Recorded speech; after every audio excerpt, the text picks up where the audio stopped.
আসসালামু আলাইকুম। আশা করি সবাই ভালো আছেন। আজকে আমরা জেএনএকেডের লাইন পলিলাইন এরিয়া কিছু কমান্ডের কাজ শিখব। কথা না বাড়িয়ে আমরা কাজ শুরু করি। তাহলে প্রথমে আমরা চলে যাব জেএনএকেডে। তো মোবাইল থেকে জেএনএকেডের মধ্যে আমরা একটা ক্লিক করব। জেএনএকেডে একটা ক্লিক করব। এখানে জেএনএকেডে ক্লিক করলাম। ক্লিক করার পরে আমরা স্কেলটা সবারই আগেই ঠিক করা থাকে, সবাই সেটা আমরা জানি। প্রয়োজনে যারা না জানি তারা আমার স্কেল ঠিক করা নিয়ে একটা ভিডিও আছে, সেটা দেখে স্কেলটা ঠিক করে নেবেন।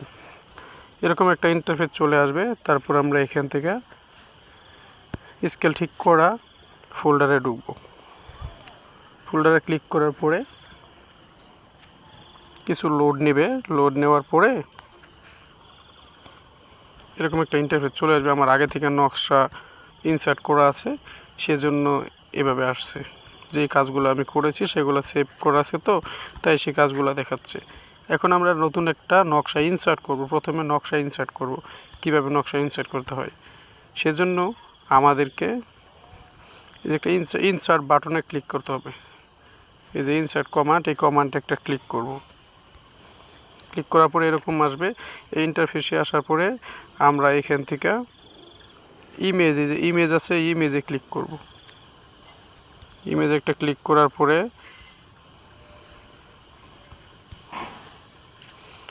আমাদের মোবাইলের যে ফাইল ম্যানেজার আছে সেইখানে নিয়ে যাবে।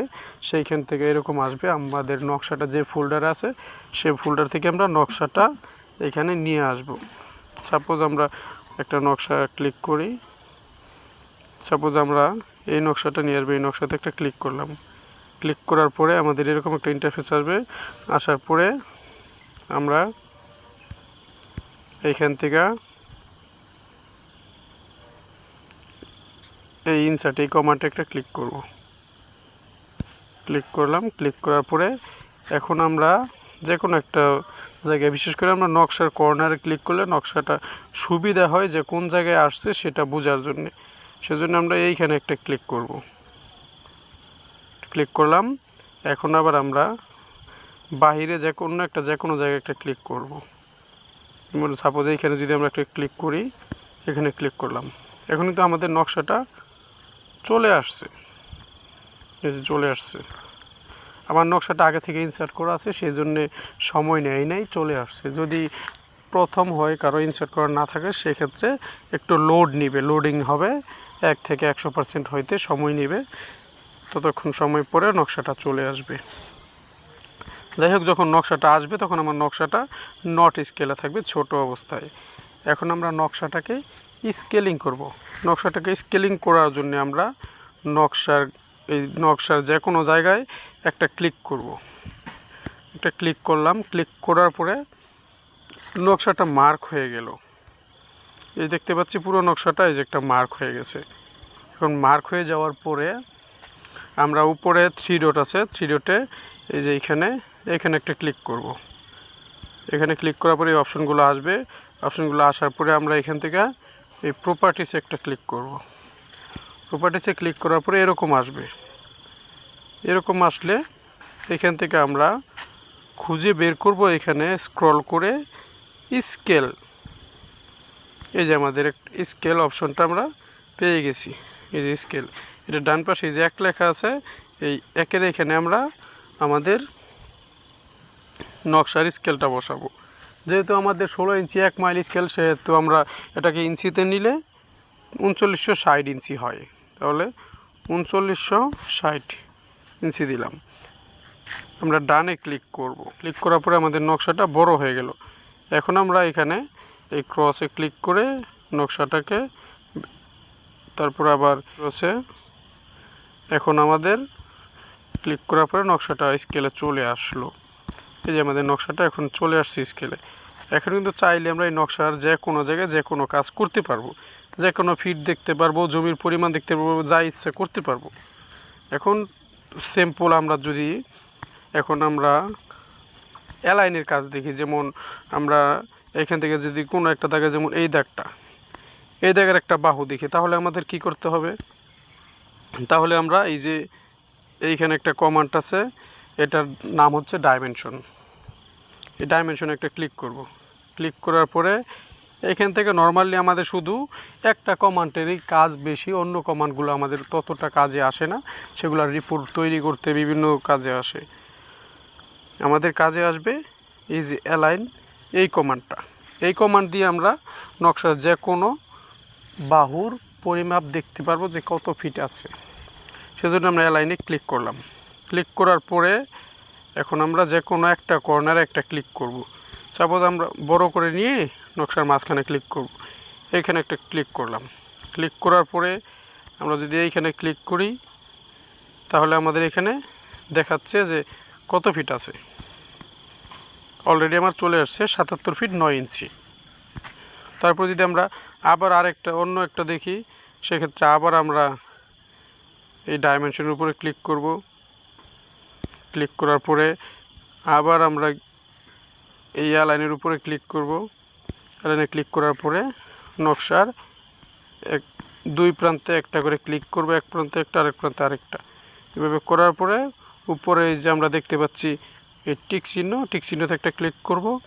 ক্লিক করলে আমাদের ফিটটা চলে আসবে। এটার ফিট হচ্ছে 134 ফিট। এটা চলে গেল। আমরা অ্যালাইন কমান্ডের কাজটা মোটামুটি দেখলাম, আশা করি সবাই বুঝতে পেরেছেন। এখন আমরা দেখব অ্যালাইনের পরে আমাদের পরের যেই কাজটা প্রয়োজন হয়, পরের কমান্ড, সেটা হচ্ছে এরিয়া। নর্মালিভাবে আমরা যে কোনো একটা দাগের যদি পরিমাপ করতে চাই কম স্বল্প সময়ের ভিতরে, যে দাগের জমির পরিমাণ কত আছে, সেক্ষেত্রে আমাদের এই যে এখানে স্কেলের মতো একটা আইকন দেখতে পাচ্ছি, এটার উপরে ক্লিক করব। এটার নাম হচ্ছে এরিয়া টুলস। এরিয়াতে ক্লিক করলাম। এই মেজারমেন্টের পরে আমরা এখানে যে এরিয়া আছে, এই এরিয়ার এইখানে একটা ক্লিক করব। এটাতে ক্লিক করার পরে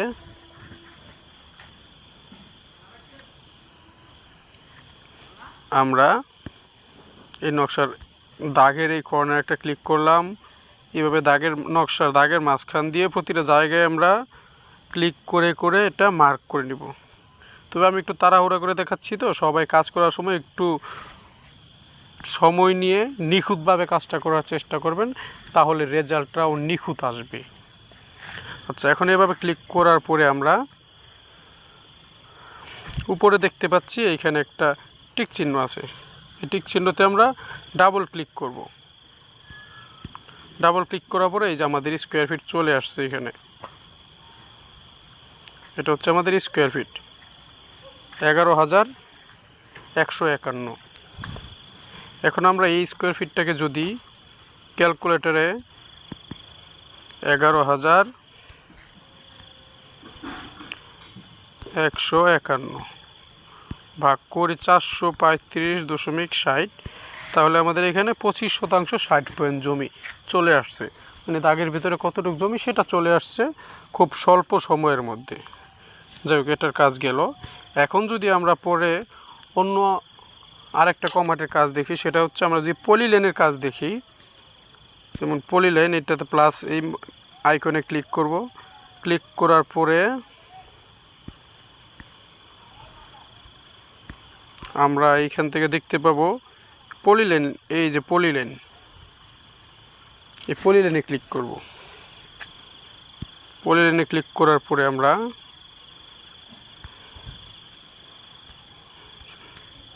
একটা ছোট চতুর্ভুজ আকার একটা দাগ নেই, যেটা খুব সহজে অল্প সময়ে দেখানো সম্ভব হবে। এটা এখন পলিলাইন নেওয়ার পরে সেই এরিয়া যেভাবে দেখছি সেই একইভাবে আমরা এটাকে পলিলাইন করব। পলিলাইন করে, তবে অবশ্যই দাগের মাঝখানে আপনারা মার্ক করবেন এবং নিখুঁতভাবে করার চেষ্টা করবেন একটু সময় নিয়ে। এভাবে ক্লিক করার পরে এখন আমরা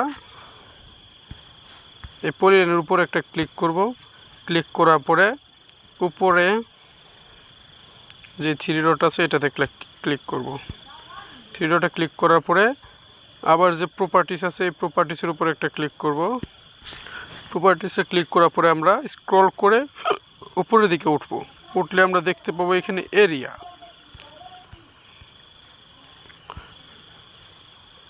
এই যে এরিয়া, এই এরিয়ার ভিতরে আমরা এখানে কিন্তু স্কোয়ার ফিট পেয়ে যাচ্ছি। এইখান থেকেও আমরা খুব নিখুঁতভাবে অল্প সময়ে আমরা জমির পরিমাণটা বের করতে পারি। যেমন এখানে আছে 5675। আমরা যদি এটাকে ক্যালকুলেটরে ভাগ করি,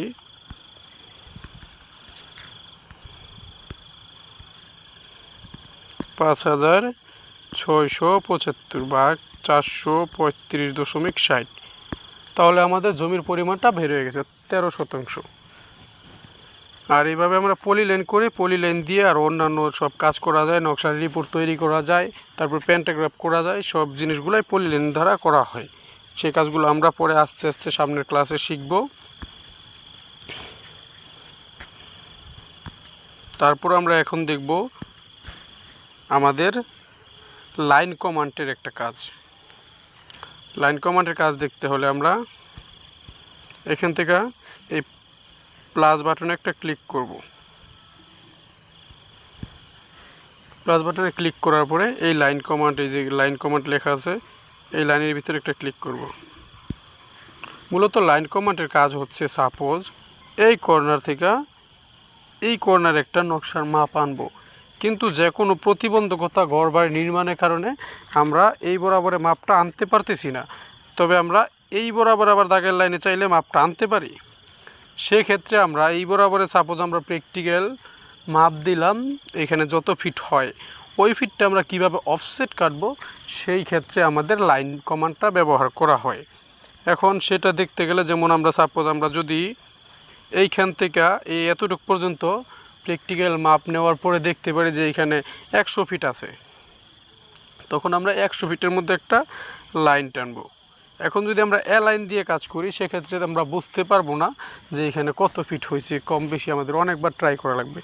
আর যদি আমরা লাইন কমান্ডে কাজ করি, লাইনে যাওয়ার পরে এখানে ক্লিক করব। ক্লিক করার পরে যে লাইনে আমরা সামনে বাড়বো ওইখানে একটা ক্লিক করব। ক্লিক করার পরে যে এখানে ফিট চলে আসছে, কত ফিট, যেমন 70, এই 70-এর মধ্যে ক্লিক করে আমাদের এই ফিটটা আমরা পেয়েছিলাম 100তে ক্লিক করার পরে আমরা এই যে ডানে ক্লিক করব। ক্লিক করার পরে উপরে আমরা টিক চিহ্ন দেখতে পাচ্ছি, এই যে টিক চিহ্নের ভিতরে ক্লিক করব। ক্লিক করার পরে আমাদের লাইনটা কিন্তু এই 100 ফিট বরাবরে হয়ে গেছে।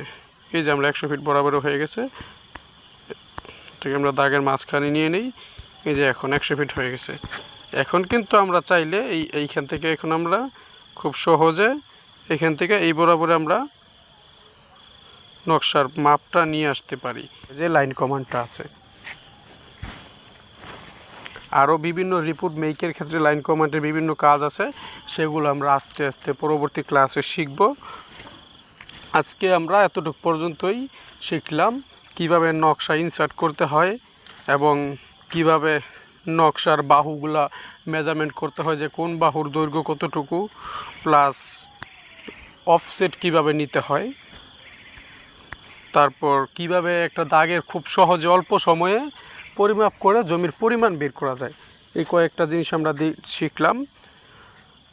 তবে নর্মালি ফিল্ডে কাজ করার ক্ষেত্রে এই কয়েকটা কমান্ডের কাজই করা হয়, এর সাথে বেশি কাজ ফিল্ডে কাজ করার ক্ষেত্রে লাগে না। কিন্তু পরবর্তীতে আরও যে কাজগুলো লাগে, নকশা শিট জয়েনিং, তারপর আপনার আরও যে কমান্ডগুলো আছে এখানে, সবগুলো কমান্ডের কাজ আমরা একটা একটা করে শিখব। সার্কেল, এই যে এখানে আমরা সার্কেল দেখতে পাচ্ছি, এটার কাজ প্রয়োজন হয়। তারপর আমরা টেক্সট দেখতে পাচ্ছি, এটার কাজ আমাদের লাগবে। এই জিনিসগুলো আমরা পরবর্তীতে শিখব। তারপর আমরা দেখতে পাচ্ছি এখানে এটার ভিতরে এই যে ট্রিম, তারপরে অফসেট, তারপরে জয়েন, এই কমান্ডগুলোর কাজ আমাদের পরবর্তী ক্লাসে দেখব। এগুলো আমাদের প্রয়োজন হবে, তবে ফিল্ডে কাজ করার ক্ষেত্রে ততটা প্রয়োজন হয় না। এগুলা রিপোর্ট মেকের ক্ষেত্রে ডিজিটাল রিপোর্ট, স্কেচ ম্যাপ, চিটা নকশা যে যাই বলি, চিটা নকশা বা ডিজিটাল ম্যাপ, বা জমি মাপের রিপোর্ট, সেটা তৈরির ক্ষেত্রে এই কমান্ডগুলোর প্রয়োজন হয়। যাই হোক, আজকের মতো সবাইকে ধন্যবাদ, বিদায় নিচ্ছি। সবাই ভালো থাকবেন। আসসালামু আলাইকুম। এই ডিজিটাল কাজ করার ক্ষেত্রে ডিজিটাল নকশা অবশ্যই প্রয়োজন। সে নকশা যদি কারো কাছে না থাকে, সারা বাংলাদেশের যে কোনো নকশা আমার কাছ থেকে আপনারা কালেক্ট করতে পারেন, সেজন্য যোগাযোগ করতে পারেন আমার সাথে। ধন্যবাদ।